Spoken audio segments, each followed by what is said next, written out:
I never expected her to remember my name, let alone everything else. The laundromat smelled of damp detergent and hot metal, the hum of machines filling the gaps in my thoughts. I sat on the faded plastic chair near the folding table, scrolling through messages I would never send. My thumb hovered over a blank text to my roommate, then I deleted it. Silence felt safer. She appeared at the door just as I was lifting my socks off the table.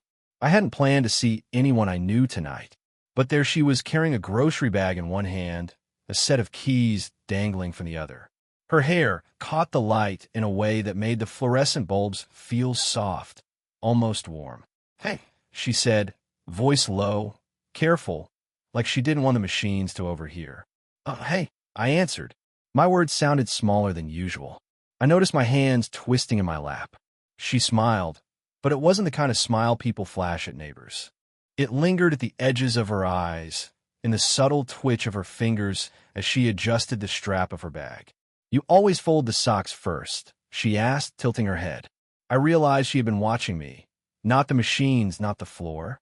Just me. I shrugged. "Habit, I guess." She laughed softly, shaking her head. "You're so precise."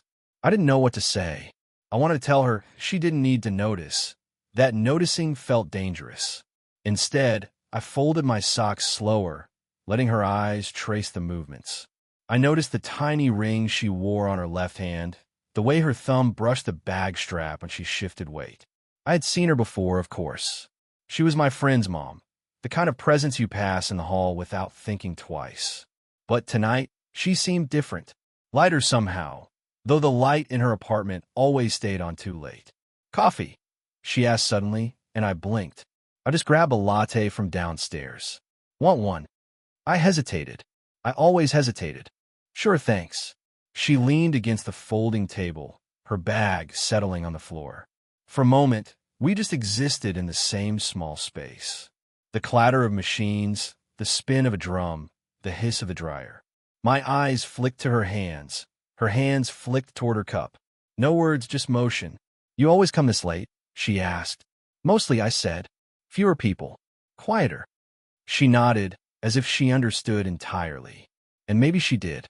I realized I had been quietly lonely for months, leaving my texts unsent, pausing mid-thought, imagining conversations that never happened.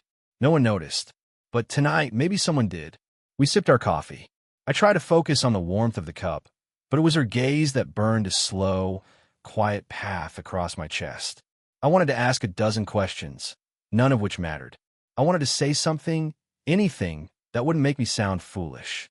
And then she straightened, bag over her shoulder. "I should get going, my son's expecting me." I nodded, words stuck somewhere between wanting to reach and wanting to hide. She moved toward the door, paused, and flicked her eyes back at me. Just a glance, but heavy. I didn't speak. She didn't speak. And the tiny flutter in my chest told me that this ordinary, quiet night was about to stop being ordinary. The dryer clicked, the lights hummed, and my phone buzzed in my pocket. A message from an unknown number. "Left something for you upstairs. Come by." I stared at it. The room was still. The socks were still folded. And I didn't know if I should go. I waited by the staircase, the paper bag from downstairs resting on my lap. It wasn't much, a leftover pastry and a thermos of tea, but the thought that she had bothered to bring it felt heavier than the weight of the bag itself. She arrived quietly, not knocking, just stepping in as if she belonged. Her eyes flicked to mine, a small, private smile tugging at the corner of her mouth. "I wasn't sure you'd be here," she said. Her voice had that soft caution again, the one that made it feel like she was letting me in on something delicate. I like the quiet," I said. The words felt awkward, insufficient. She perched on the edge of the worn sofa, the thermos between us. I poured the tea, careful not to spill.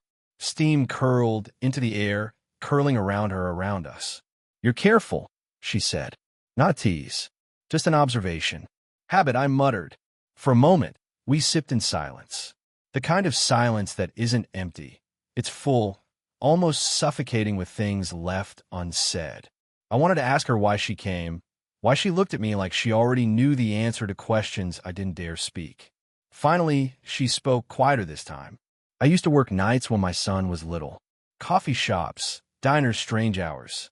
You get used to seeing people who are awake when the world is asleep. I nodded, listening. The words weren't remarkable, but the way she said them, the way her hands curled around the cup, thumb brushing the rim, made it intimate. Vulnerable. I wanted to tell her I'd imagined her like this before, even if only in fragments of passing thoughts and late-night daydreams. But I didn't. I watched her, wondering if it was wrong to wonder. She laughed softly, shaking her head, and I realized she was remembering something that had nothing to do with me. Once, I spilled an entire pot of tea on the floor. My son just laughed. Thought it was funny that I made a mess. He was too. Sounds like he had a good laugh, I said. My voice was quieter than I intended. He did. She paused, eyes distant. I don't get those moments much anymore. The words slipped past us both, heavy but not dramatic. Just real. We stayed there, sharing tea, sharing nothing, sharing everything in a way that neither of us could name. My mind raced in small, quiet loops. What if she's married? What if this is wrong? What if it isn't?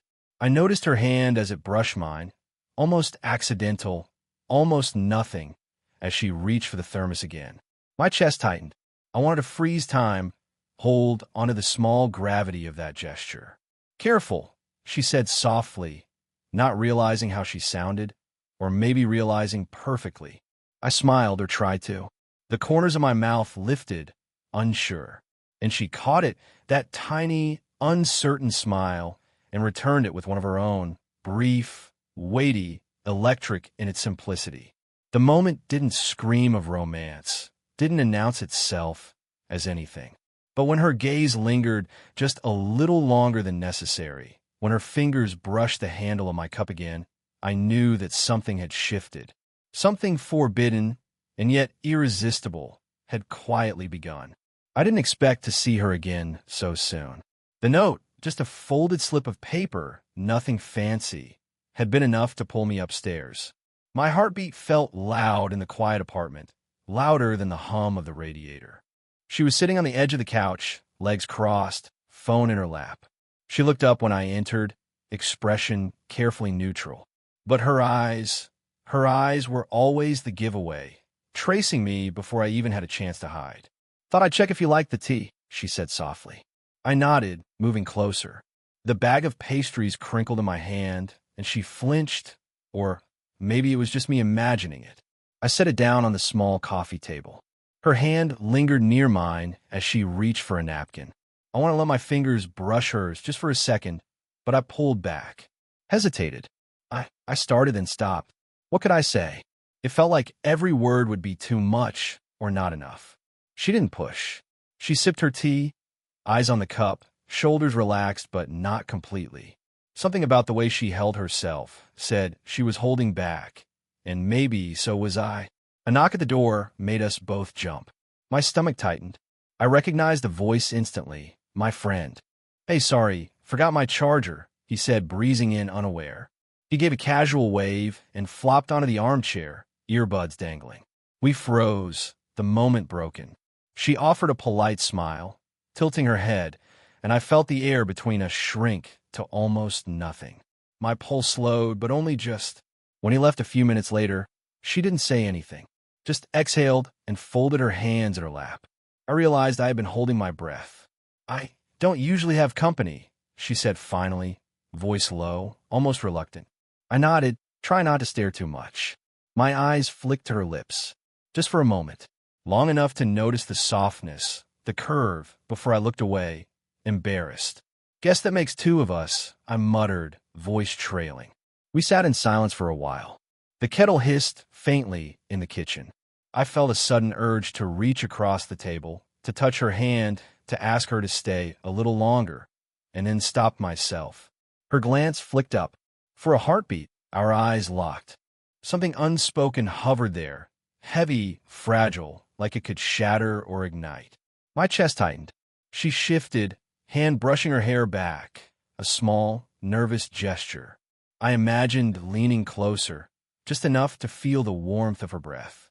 Imagine the curve of her shoulder against mine. Imagine her saying something that would make me want to stay. But I didn't. Not yet. She cleared her throat softly. I should start dinner, she said, standing. The words were casual, ordinary, but the tremor in her hands said otherwise. I wanted to stop her, wanted to tell her to forget the excuse, forget everything else. But I stayed seated, watching as she moved across the room, almost close enough to, and then she paused. Look back. That faint, unreadable gaze lingered for a second too long. My chest ached. My hands twitched on the table. Almost. Just almost. And that was enough to keep me awake the rest of the night. The park was almost empty, late afternoon sun slanting through bare branches. I walked a few steps behind her, hands shoved into my pockets, trying to look casual. But the tight knot in my chest said otherwise. She stopped at a bench, pulling her bag on her lap. The strap made a faint scrape against the wood. I stood a little too close, aware of the space between us, too aware. You always take this path? I asked, voice quieter than I meant. She shrugged, tucking a stray hair behind her ear. Sometimes. It's easy to think here. Easy to think. I wanted to say it felt easy to think of her anywhere, but I swallowed it down. The words were too sharp, too raw. I noticed her glance lingered on a man jogging by, laughing with someone half his age. My chest tightened unexpectedly, a sharp, small stab. Jealousy, stupid jealousy, for no reason I could name. I hate that you noticed those things. I blurted before I could stop. My hands twitched in my pockets.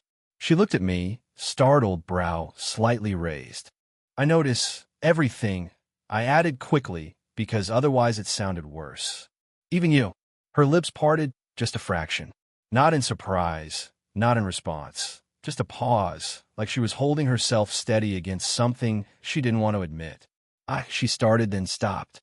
I could see it in the way her shoulders stiffened, the brief hesitation of her hands twisting in her lap. Like she was trying to measure whether the wall between us could hold, or was about to fall. The sun made her hair glow, and I noticed the slight curve of her neck, the faint scent of her perfume carried by the cold air. Every instinct in me wanted to step closer, to bridge that inch, that breath, that heartbeat. I don't know if I should say this, I whispered. My voice cracked slightly, though I tried to hide it. But I keep thinking about you, more than I probably should. And she shifted, blinking slowly, hands tightening on the strap of her bag. I wanted her to say something, anything. But her silence was a mirror of mine, fragile and charged. I shouldn't be feeling this, I added, the confession spilling out, raw and quiet. I know it's complicated. You're your son. Her head dipped, eyes on the bench, then flicked up. For a second, long and trembling, it felt like she might answer, like the air itself would crack. Do you? I trailed off. The question hung, unspoken, because I didn't want it answered. Or maybe I did. The bench creaked beneath her, her hand hovering over mine. I could almost feel the heat of her skin without touching it. The world was muted around us. The distant traffic, the swaying branches, the faint rustle of leaves. Everything but that moment suspended between us.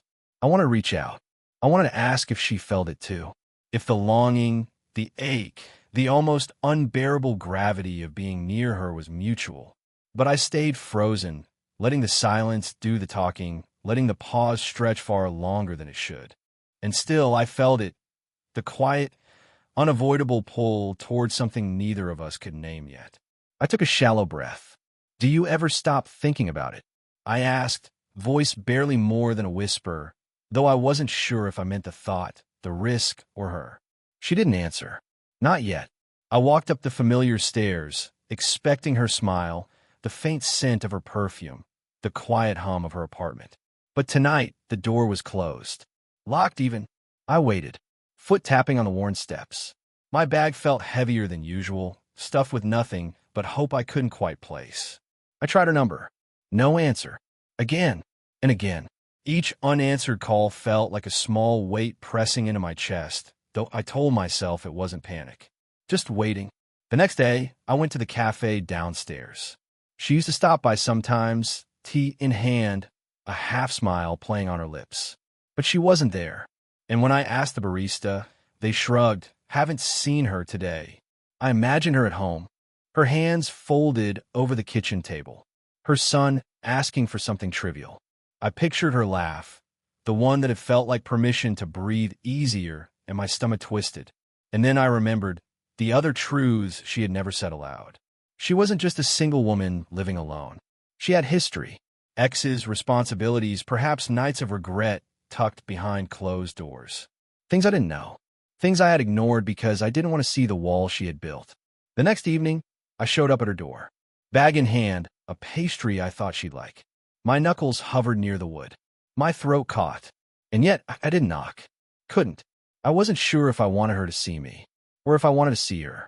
I lingered for a few moments, letting the silence of the hallway fill in the empty space. Footsteps echoed somewhere inside, but they weren't hers. Not the ones I knew. I left the pastry at the bottom of the stairs. The thermos. The small paper I had meant to fold into a note. She would see it later, maybe, or maybe not. Days passed. I stopped walking past her building at all hours, stopped leaving small signs of me behind. But the ache stayed, tucked into my chest in quiet loops. Hope, confusion, withdrawal. Every time I imagined seeing her again, I imagined the worst. Or maybe the best. My mind refused to settle. I didn't feel heartbroken. I felt paused, like life forgot to finish the sentence. The chair at the cafe, where she used to sit, remained empty. I didn't move it.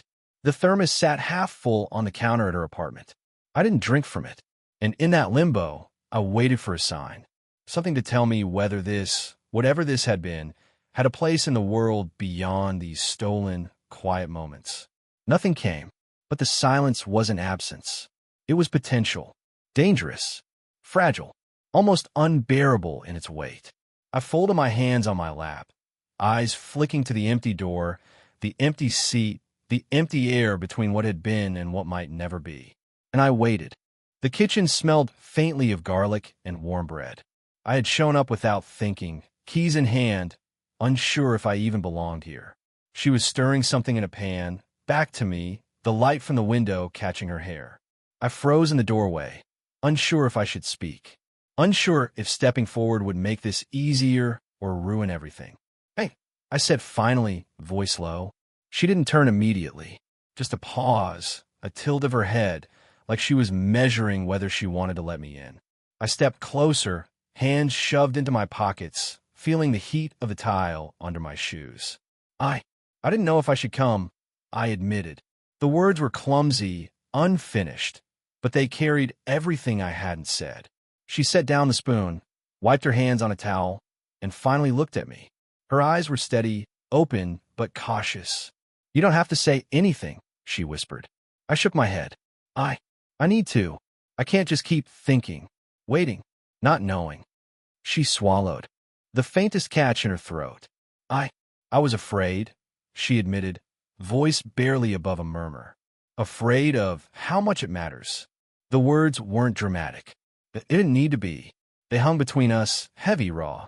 I could see the weight she carried, the caution, the guilt, the quiet fear of letting someone in after all these years. I took a small step forward. Just one. Close enough to feel the warmth radiating from her body. "I can't stop thinking about you," I said, voice low. "Not because it's easy or safe. Because it's real.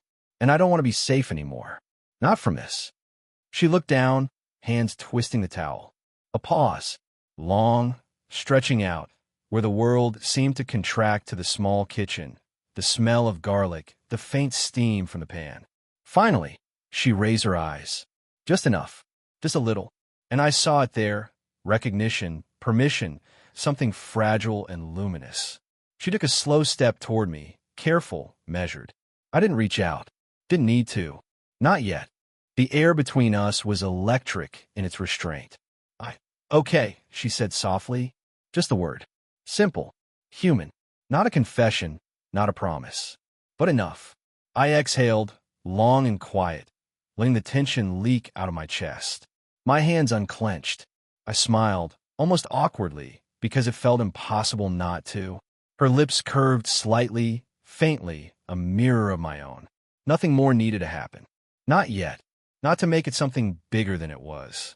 And for the first time in weeks, maybe months, the silence between us wasn't empty. It was steady.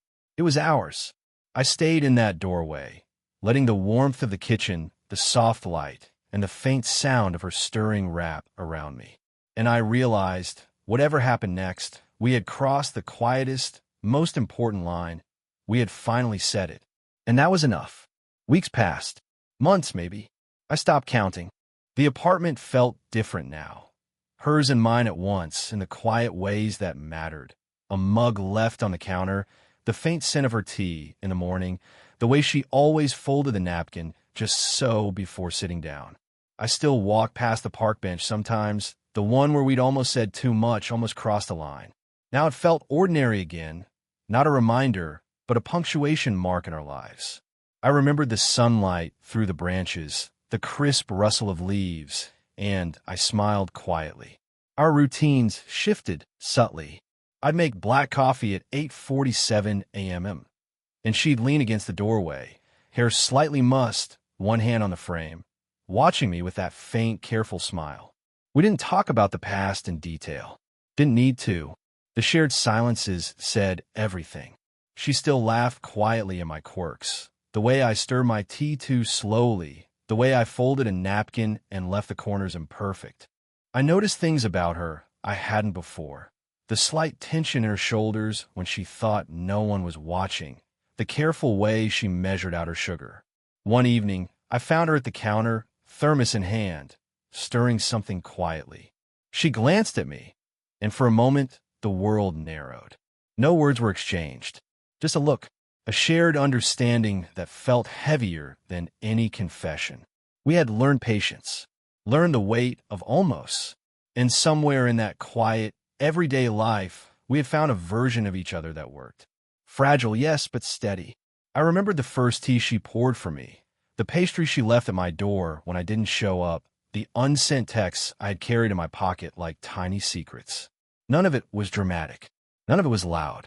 And yet, it had built us out of ordinary days, pauses, small gestures. Life wasn't perfect. There were mornings I still woke alone, afternoons she had errands I wasn't part of, nights when silence stretched longer than comfortable. But there was comfort too, in the coffee we shared, in the way our footsteps fell into the same rhythm on the stairs, in the unspoken permission to exist together without grand proclamations. She leaned over, brushing a crumb off my shirt. I flicked my eyes toward her hands, and we both laughed softly, a quiet acknowledgement of the years of hesitation, the near misses, the things left unsaid. And in that laugh, in that small touch, I felt the end of a story without endings. Because it wasn't about endings. It was about presence, about the bench, the tea, the late-night glances, the quiet decision to stay. I poured another cup of black coffee. She leaned against the counter, watching the steam curl into the morning light. And I thought, all of this is enough. A pause, a smile, and a shared understanding that didn't need words. That was ours.